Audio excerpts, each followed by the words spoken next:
It's 5:30. Welcome to the regular meeting of the Fargo Board of Education. We will begin our meeting with the Pledge of Allegiance.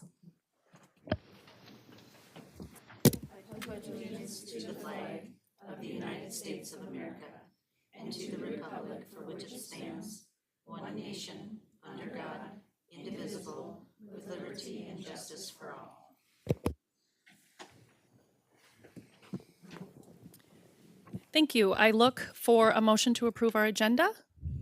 I will move to approve the agenda with the addendum of the human capital addendum and the movement of item E, the consent agenda, to be moved to business. Second. Okay. Motion by Ali and seconded by Namal. All in favor, please say, or any discussion? Okay. All in favor, please say yes. Yes. Yes. Anyone opposed, same sign? Yes.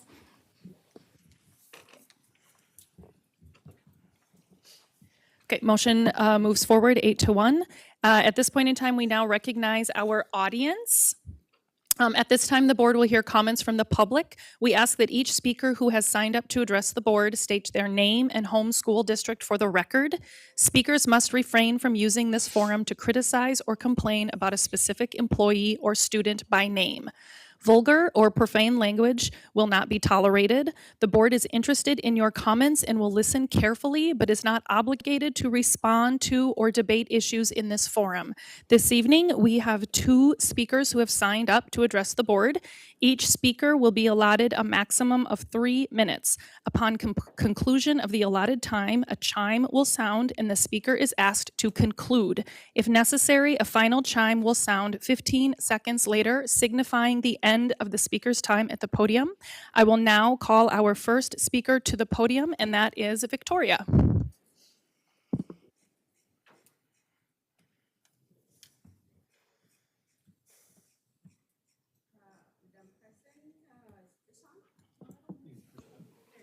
Okay. Does my time start over? Madam President, member of the board, my name is Victoria. I promise I did not dress up for you guys, okay? Because I was coming from an event. So just to indicate that, clearly put that in a record. But I am really excited. You know, you guys going to keep hearing me talk about this back to school event. I am really pumped up. I think there's so many people. We have a lot of collaborative partners this year. So we're really excited. We hope it does not rain, but if it does, we're still going to be out there. So I hope that some of you already said you're going to be out there. I'm glad I came tonight because I recruited a volunteer. So yeah, you know, everywhere I go, I recruit. One by one, I got enough volunteers. So I needed just that one. And so one just volunteered just like 20 minutes ago. So that's pretty cool. But I hope you guys will come out because this event is all about the kids. It's not about Victoria. It's not about Fuse. It's not about, you know, making name or for myself or for my organization. This is truly about the kids and really getting them excited and ready for the school. And we're just so excited to be doing this. And we're so grateful for our sponsors. And publicly, Fargo Public School is not one of our sponsors. So I just want to make sure people know that. They have never financially sponsored this event. I go out there and look for the sponsors myself. And this year we were truly blessed. So I hope to see some of you there. And I'm so glad for some of you who signed up to volunteer. And I look forward to having you guys there. And Robin Nelson, I want to say thank you so much for your support and the Boys and Girls Club. I mean, you guys has been great to us. And so I look forward to seeing some of you guys. You guys have a good night. Quickly, no, this isn't customary, but most of us are familiar with the event, but some of us aren't. Do you want to just give us the overview of the event quickly and the time and location and date? Yep. So the event is this Thursday, August 15th, from 4 p.m. to 7 at Jefferson Elementary. And the event is pretty much about, it's called Back to School Connect. What is the reason why we call it Connect? Because we want to connect the kids to the resources they need. So this year we had pediatric partners who will be out there to provide early intervention screening for kids who might, you know, be having struggle or might have language, you know, and parents don't know. They can have a free screening and then do a follow-up with them afterwards. And then we're going to have family health care there to provide free sports physical for kids. So any kid who wants to play sports cannot afford to pay for sports physical, they can receive that for free at no charge. We're going to also have scale cards They're going to be out there to cut free hair for kids. And we're going to have Red Cross is going to be out there to give education on safety. And we have quite a few other sponsors out there that are going to be there and vendors, including Sanford Children Trauma Unit. So that's really a cool one that I'm really excited to see what kind of education they're going to give, including to teach parents how to stop bleeding from home. And so I thought that's really cool. When they told me, we want to be part of this, I was like, you don't have to ask me twice. This is fit right with what we want to do, is really just provide those resources and education to the parents. So yeah. Thank you. Thank you, Victoria. Our next speaker tonight is Paul Moore.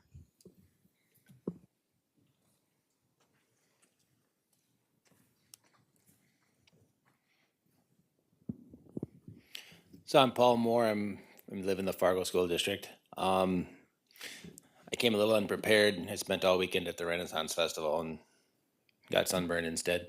I would just wanted to, say I'm kind of hopeful for this year going forward. Just looking at the monitoring reports and not seeing everybody all in lockstep anymore, and hopefully it'll just trigger some discussion that possibly I think needs to be had, and I appreciate it.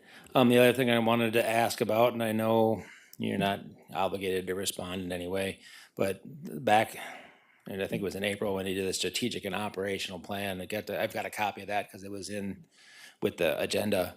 But then Dr. Gandhi gave it an interpretation of what he thought that meant for the actual school. And I did ask for it once, and I'm just going to ask for it again if I can get a copy of what the interpretation was, because you got to put everything together in order to get a clear picture. Thanks. Thank you. At this point, we will now move on to our reports, and I don't think we have anyone here from the FEA, correct? Okay, got it. How about the administration report now from Dr. Gandhi? Thank you. On your agenda, you have a memo regarding the pre-bond referendum study for board members that were part of the last long-range facilities plan work session.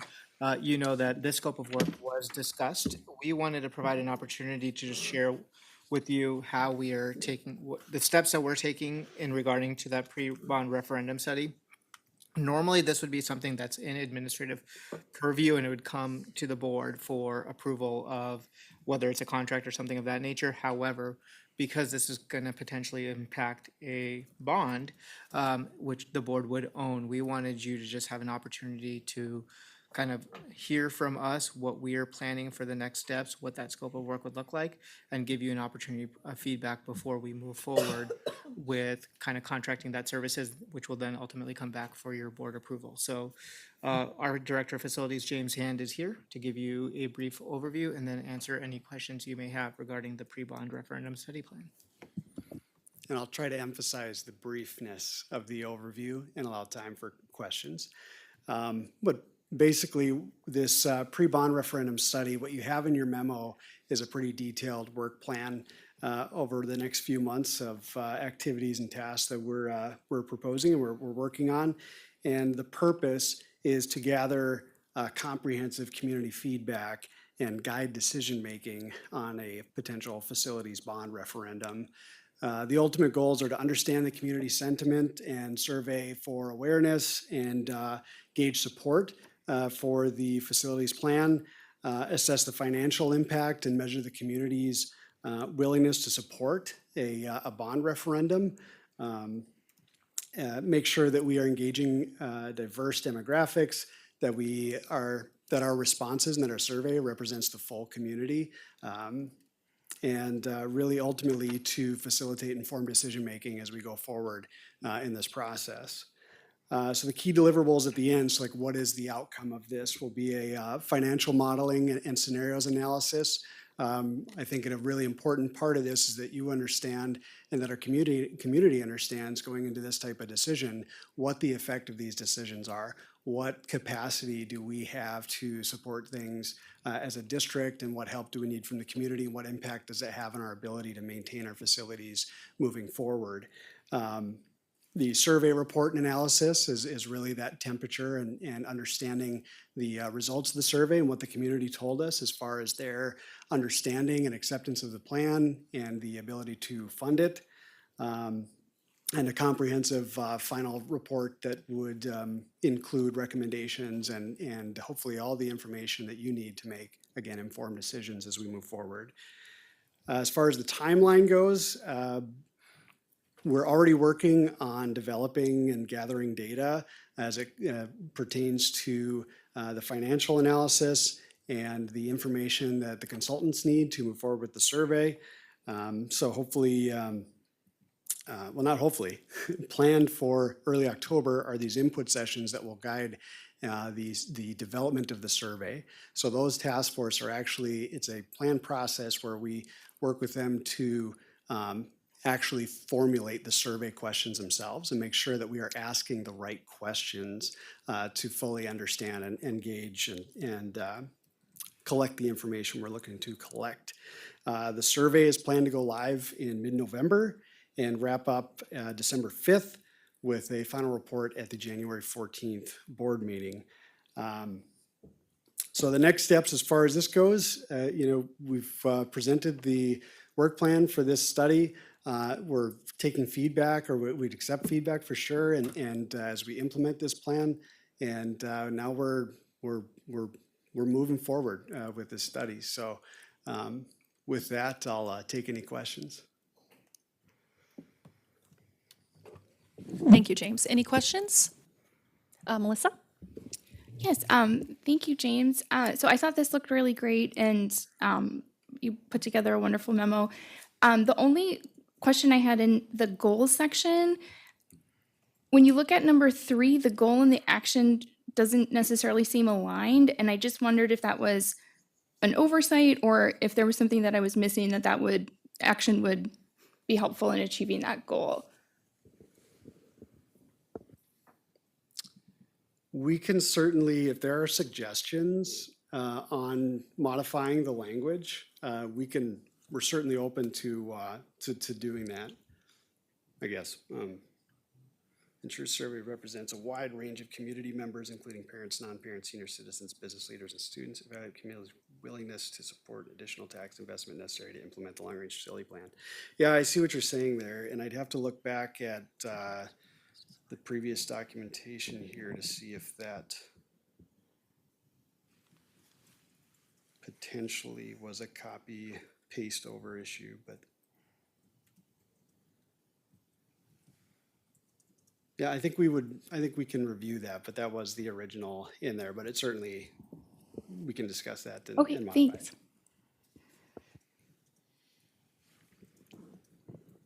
Other questions? Ally? Oh,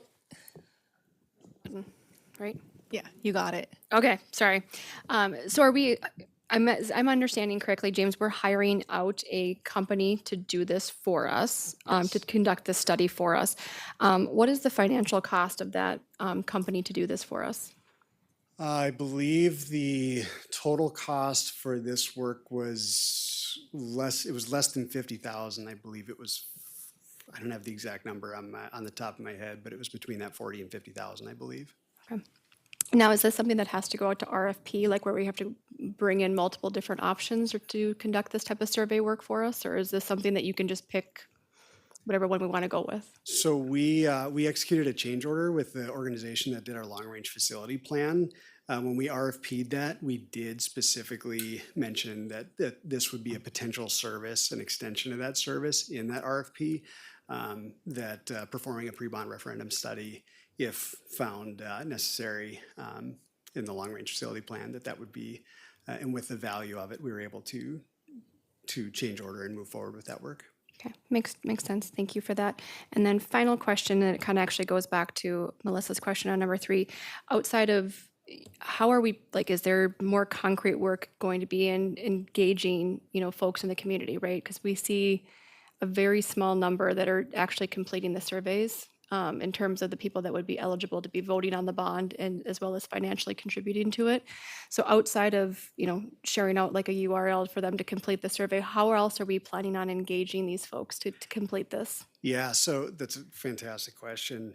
And we're the entity that we hired, this is what they do, the subconsultant of cooperative strategies surveys communities, and it's more of a random sample type survey where it's not just asking people to fill out a survey and submit feedback.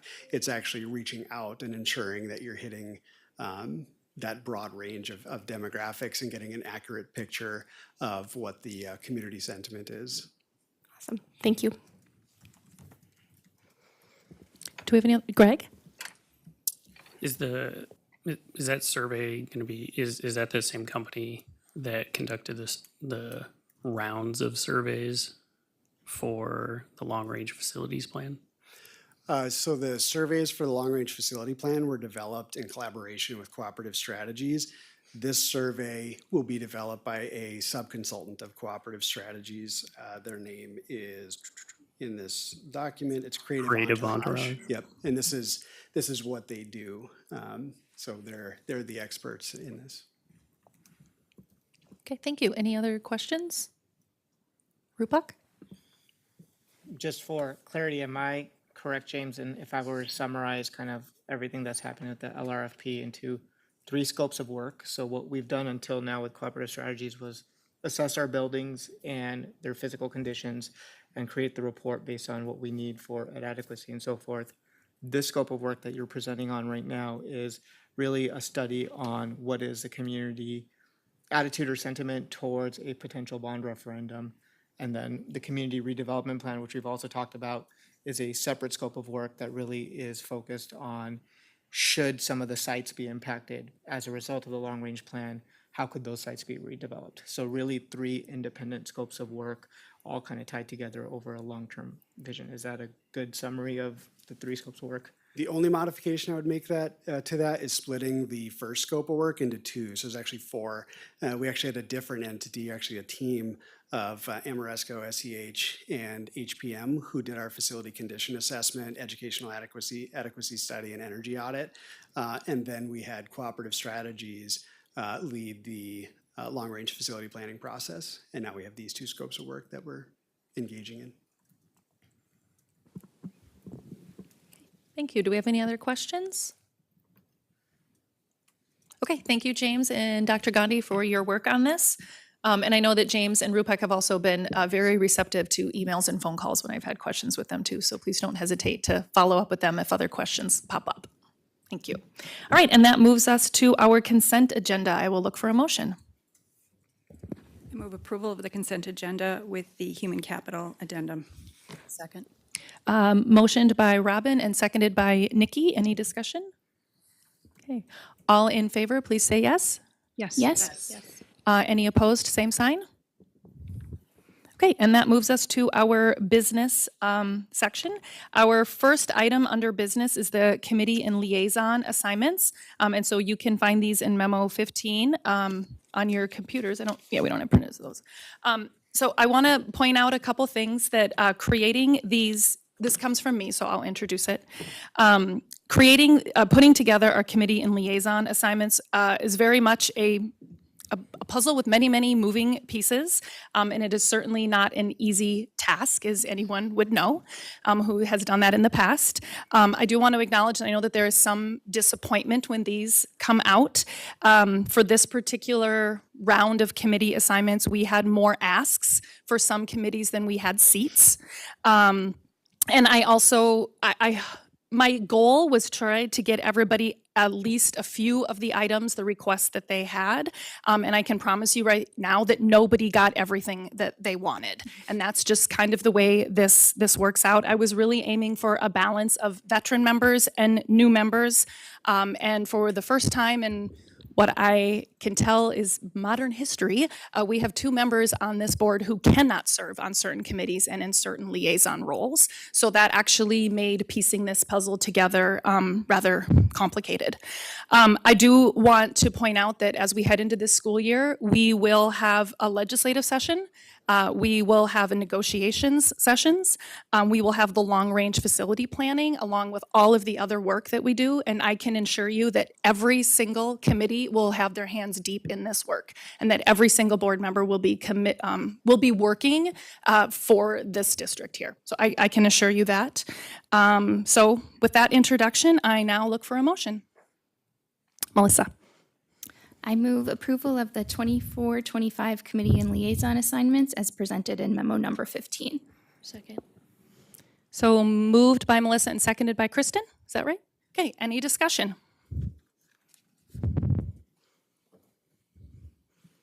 Yeah, Craig? Yeah, oh, good point. Yeah, thanks for not putting me on every committee like past presidents may have. No, I just wanted to apologize for throwing a wrench in things, but also thank you because I know this is a difficult puzzle to put together, and I appreciate what I am certain is many hours into making it work. Thank you. Thank you, Craig. Any other discussion?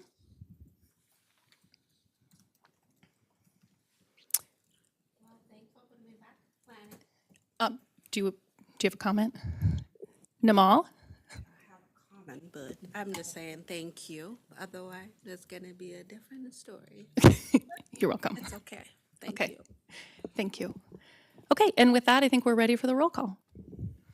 Day, Yes. Gullickson, Yes. Jason Nelson, Yes. Kristen Nelson, Yes. Robin Nelson, Yes. Holenberger, Berkland, Yes. Clark, Yes. Christensen Meinier. Yes. Motion passes 9-0. I do want to mention, I would suggest reviewing GP7, which explains our committee structures before we dive into this. And then also just a note in terms of your committee assignments that committee members are always welcome to attend other committee members as audience members. So those of you who are assigned to the meetings, it is your task, your job to work on the committee. If you want to follow the work of other committees, you can attend as an audience member, not as a participant, and you can also check out the minutes and listen to the recordings.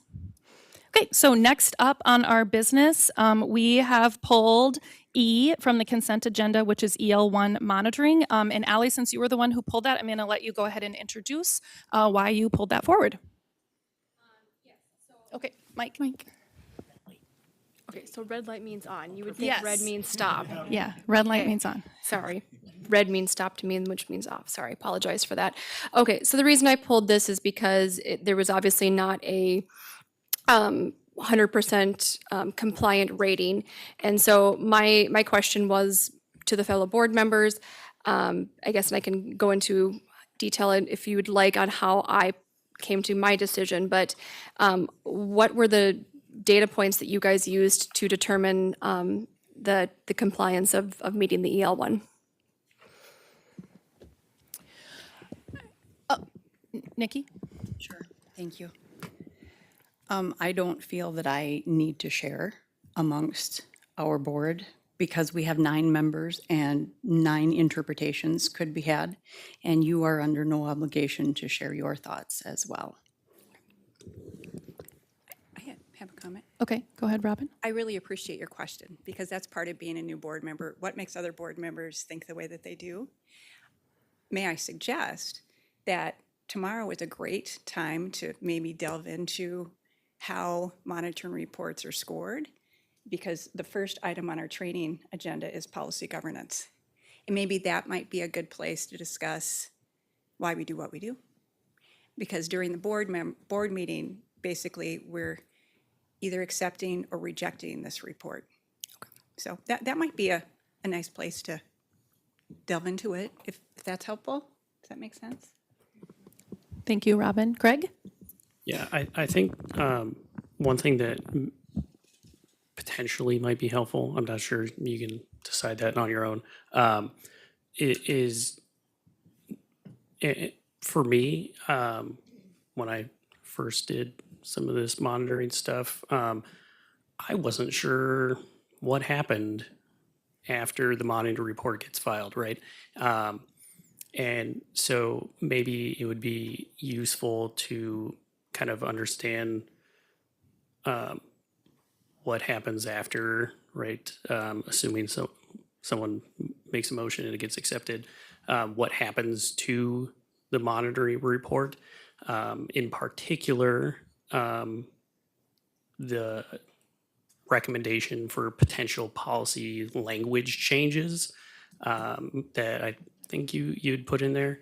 I've done that myself, and I'm fairly confident what happens is that those comments go to the governance committee, it gets discussed, and then any changes would be brought back to the full board for consideration. Did I mess anything up on that process part? That is correct about those comments, that will roll up to governance and be discussed at governance. I think another thing to keep in mind is that as we go through this was a pretty short piece of homework. We will have other ones that have a lot more words on them. We typically don't delve into the reasons, although people can certainly state them on here. We do evaluate the superintendent twice a year, and that is where we do expect a lot more justification for your approval or disapproval of the individual's work. So I would say that is a spot where we are encouraged to give a lot more information, whereas these are just kind of little more checks along the way that kind of roll up into that also. Other comments? Dr. Gandhi?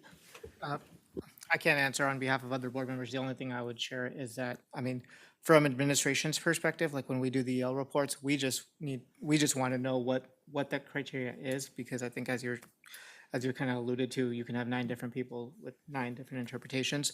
So that is why every EL monitoring report will start with a superintendent's interpretation. Every single one of them will start with a paragraph that says, the superintendent is filling out this report based on what previous board members have told us that we've used in this report. And if you'd like us to change that, that's completely fine. We would just need board action to show us that. And the only thing that we ask is that we know on the front end what it is that we're being monitored against, so then we can work towards that. So in the absence of any change from any board action, administration will continue to use that disclaimer at the top of every EO and say that we are going to interpret this and fill it out based on the way we did the previous year until someone tells us to change.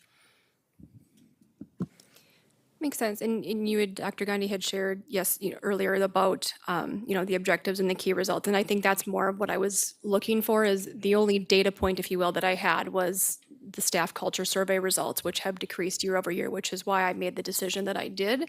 But that's more or less towards my question is there other data points that we should be considering? Is there other measurements that we should be looking at?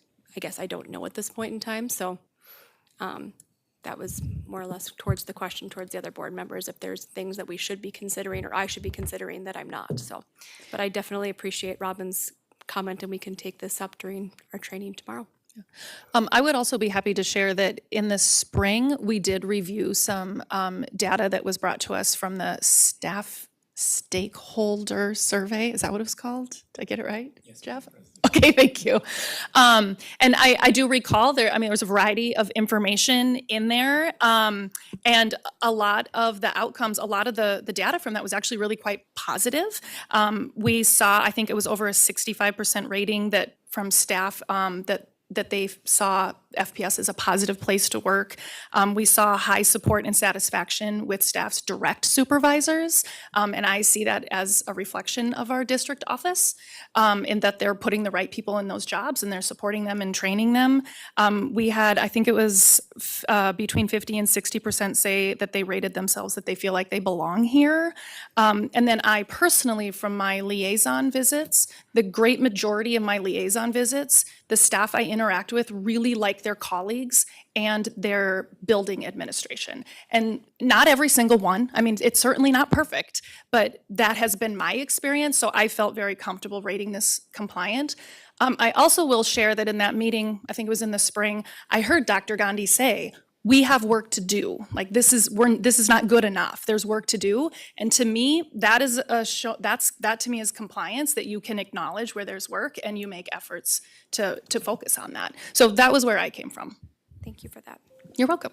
Melissa. Yeah, thank you. I completely echo everything Katie has said, and I kind of focus on the actual language within the policy itself. And so when I look at shall not fail to take all reasonable and prudent actions to develop and maintain, what I was focusing on are the very, very regular emails that we get from Dr. Gandhi and Dr. McKenna that talk about all of the very vigorous efforts they're taking to improve FPS top to bottom. So that was, that to me was more than reasonable and prudent action. And I kind of focus on the compliance from the language of the policy. Dr. Gandhi? The only other thing that I would add to this discussion, and I think we'll probably dive a little bit deeper into this tomorrow when we do a policy governance training, is that the nature of John Carver's policy governance and the reason that it was designed is that it was rooted in the premise that organizational systems are not perfect. So when you have an organization such as ours that has about 3,500 full-time and part-time employees, there are things that happen. So we have to put the structures in place to ensure that we can respond to those situations to create the climate and culture that we want. So an infraction of a policy that is in place is not a reflection of an EL violation in Carver's policy governance, because as long as you have that policy in place, I mean, I'll be honest and tell you that we have tons of room for improvement in our school district, but we also have tons of successes that we want to celebrate. But I can also tell you that I can't control the behavior of every one individual, right? So the EL monitoring is not meant to be on the results focus. There's actually two sides of the house. There's results, and then do you have the right policies in place? So when you do EL monitoring on our human capital pieces, they may say you are making sure that your policies are not discrimination, they're not like violating Title IX, but that doesn't mean that one Title IX violation is a violation of that EL policy. It means, have you designed your structure accordingly, and are you living within those guardrails that the board has given you? And then you have a separate side that you do evaluate, which is the results. And that is, what are these data points to actually show when you stay in the guardrails that you've been given, are you achieving the targets that you try to achieve? So those are two separate pieces. And sometimes when you mix results with EL, allows you to hold administration accountable or do whatever, but sometimes it creates a cause and effect relationship that may not be there, because I don't know of any system leader that can create a system in which says 100% of my staff is going to be 100% satisfied at all times, and we're not going to have any violations or any infractions. It's more like we are going to make sure that we create our system to ensure that we are not promoting those things or allowing those behaviors to occur. Madam President, Yes. I'd like to make a motion that we accept the monitoring report on EL1, Global Executive Constraint. Second. Moved by Robin and seconded by Melissa. Any more discussion? No? Okay, we'll go ahead and do our roll call. Gullickson, Yes. Jason Nelson, Yes. Kristen Nelson, Yes. Robin Nelson, Yes. Hollenberger, Yes. Brooklyn, Yes. Clark, Yes. Day, Yes. Christensen Meinier. Yes. Motion passes 9-0. Okay, thank you for that discussion. Next, we are moving on to our board reports, our committee liaison and correspondence reports. And is it okay if I start with you, Allie? Sure, that would be great. So I had the opportunity to sit down with Troy Cody, the principal out at Davies High School. We had a wonderful discussion. I learned a ton about evidence-based grading and things like that. So if anybody ever has questions on it or wants to become a fan of it, you can go sit down with Troy and you will become a fan. He had a lot of really great things to say to it. My thing that I will take home is the Post-it note that he shared with me, and it really made a lot of sense. So, and one thing that we had talked about was actually, maybe doing like a hackathon project to make Power School better so that we can actually communicate the results behind it, because Power School does not do a great job communicating those results back to the parents, the consumers. And so maybe just thinking outside the box, outside of what's going on with in North Dakota right now with Power School, but just thinking like maybe let's let some of our STEM students work on a project like that and make it better. So that was the great work that we came up with out of that. And then reached out to Eagles Elementary principal, and still yet to connect with my last school. But other than that, all good. Great, thank you for that. Jason? Nothing to report.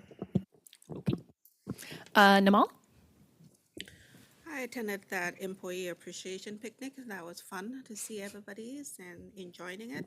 I have a couple of my liaison school did reach out to principals. I just haven't set up the date yet with them, and I think it's gonna be interesting and fun this year and into next year too as well as we roll into 2025. Thank you. Yeah, thank you, Namal. Nikki? Thank you. Let's see, I've been in touch with Amy Herrick at Discovery, and we'll be attending Eagles Day with them on Thursday. I have also been in touch with Kelly Dietrich at the Self-Directed Academy. Still need to reach out to Kennedy. Attended 2 performances of Trollwood. I think that might have been the best. The Addams Family might have been the best one I've ever seen. It was certainly the funniest. July 18th, I attended the Arizona State University webinar for Next Education Workforce. I also attended that same day the Free Speech and the Board webinar from National School Board Association. July 24th, Credit Union Board I attended. July 29th and July 31st, I helped fill backpacks through United Way and then helped distribute those. What a joy that was. If anybody has the time or the bandwidth to do it, I'd encourage you to do it because the kids were so excited, so excited. August 1st, North Dakota DPI and school board associations went together and held the boot camp for school board members. I attended that. August 6th, staff appreciation picnic. And then tomorrow, as it's been mentioned, school board training.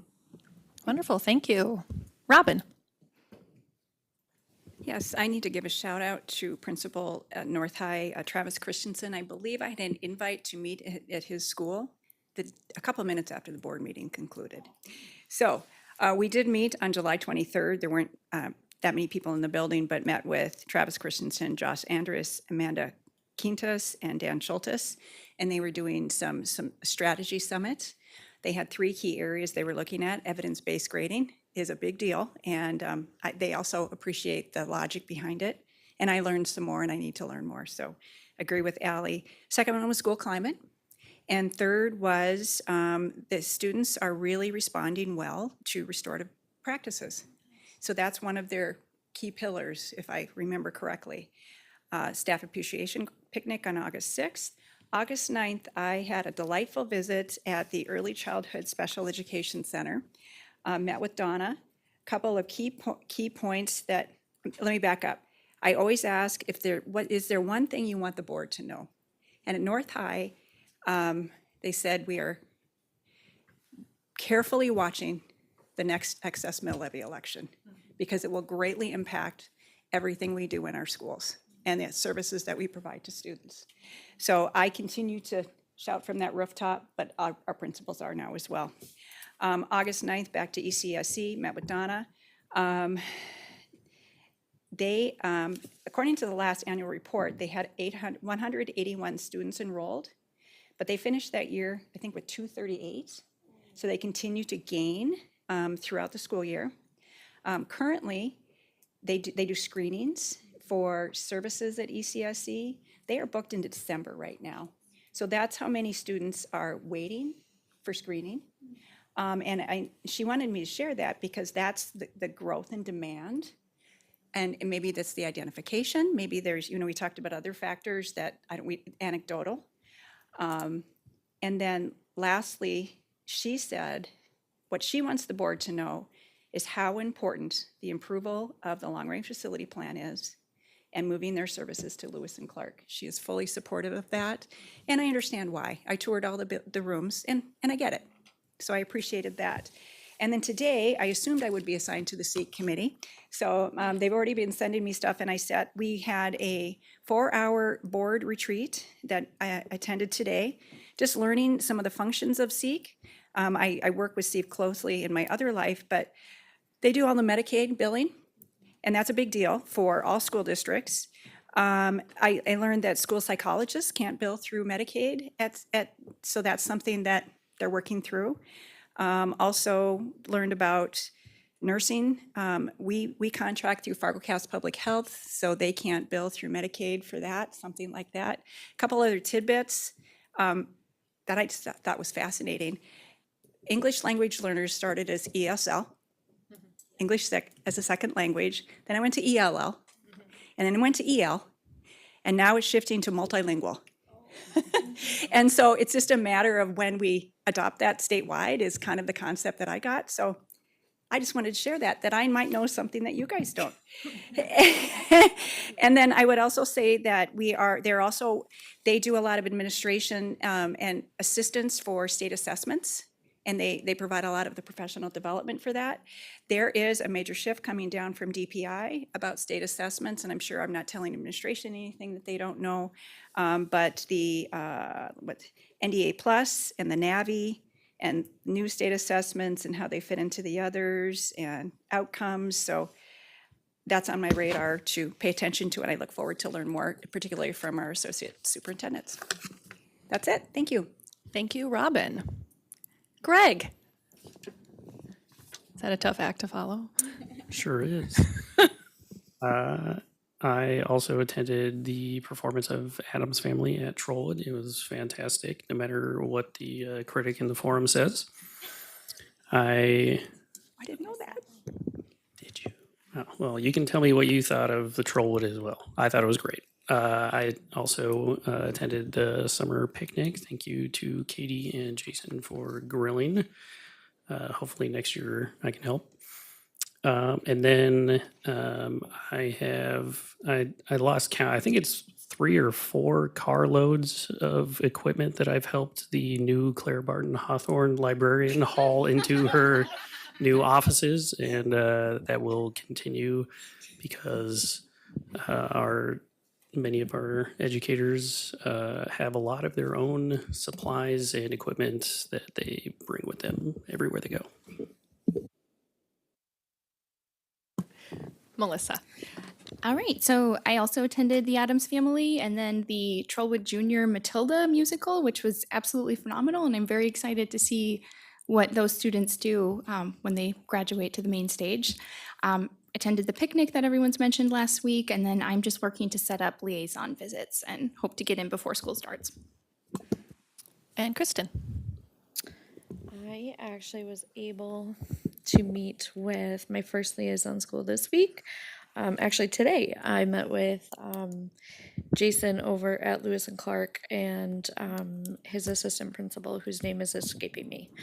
It's somebody new. Yeah, I've she's had somebody new. new since when I was there. Yeah, she used to be in special ed, and she seems wonderful. We talked a lot about culture and organization, how an organization is put together and how, as a larger organization, we can maintain the culture of everybody that works here. So we had a long discussion about that, and I just told him that I want to be their cheerleader and help out whenever I can. So I'm gonna go open doors and try to hang out and meet teachers, to really understand their world, basically. So, because it's been a minute since I've been in public education. So, and then I have a meeting set up with Dr. Lean and Explorers Academy, and I'm really excited about that.